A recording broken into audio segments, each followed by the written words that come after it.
কোন জেলায় লিচু জন্মে? এই প্রশ্নের উত্তরে কেউ বলবে না কিশোরগঞ্জ। সত্যি, অবাক করা বিষয়। কিশোরগঞ্জে লিচু হয় এটা কিন্তু আমারও জানা ছিল না। সেজন্যই দেখতে আসলাম কিশোরগঞ্জের একটি ঐতিহ্যবাহী লিচুর বাগান। যে গ্রামে এই বাগান, গ্রামটির নাম মঙ্গলবাড়িয়া। এখানকার লিচু মঙ্গলবাড়িয়ার লিচু নামেই বিখ্যাত। আমরা অনেকেই জানি মঙ্গলবাড়িয়া গ্রাম একটি বাড়ি মানে একটি লিচুর বাগান।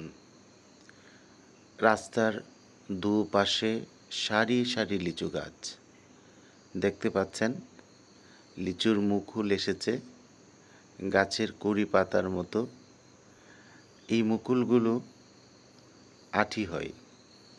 মঙ্গলবাড়িয়া লিচুর প্রধান বৈশিষ্ট্য হচ্ছে আঁটি খুব ছোট, রসালো, একেবারে রসে টসটসে,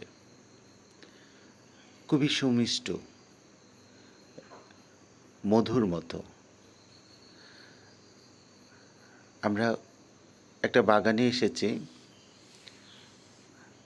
বেশ বড় সড়ো বাগান।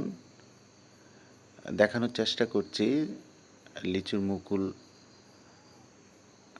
দর্শক যদি দেখা যায়, ধরেও ছুঁয়েও দেখলাম, নষ্ট করি না অবশ্য, জাস্ট দেখছিলাম। দর্শক চলেন আমরা গ্রামটা একটু ঘুরে দেখি। রাস্তার দুপাশে দেখতে পাচ্ছেন সারি সারি লিচু গাছ। ধান ক্ষেতের পাশেও লিচু গাছ। যেদিকে দু চোখ যাবে শুধু লিচু গাছই দেখতে পারবেন। বড় বড় লিচু গাছ, এত মুকুল এসেছে। আশা করা যায় এবছর কিন্তু ভালোই ফলন হবে। এখানকার লিচু কিন্তু বেশ দামি। এই গ্রামের অনেক লিচু চাষি লিচু আবাদ করে ভাগ্য পাল্টিয়ে দিয়েছেন। গ্রামটা শুধু লিচুর জন্য বিখ্যাত সেটা বললে মনে হয় ভুল হয়ে যাবে। চারদিকে যেদিকে তাকাই সবুজ আর সবুজ। দেখতে পাচ্ছেন ভুট্টা ক্ষেত মনে হয়।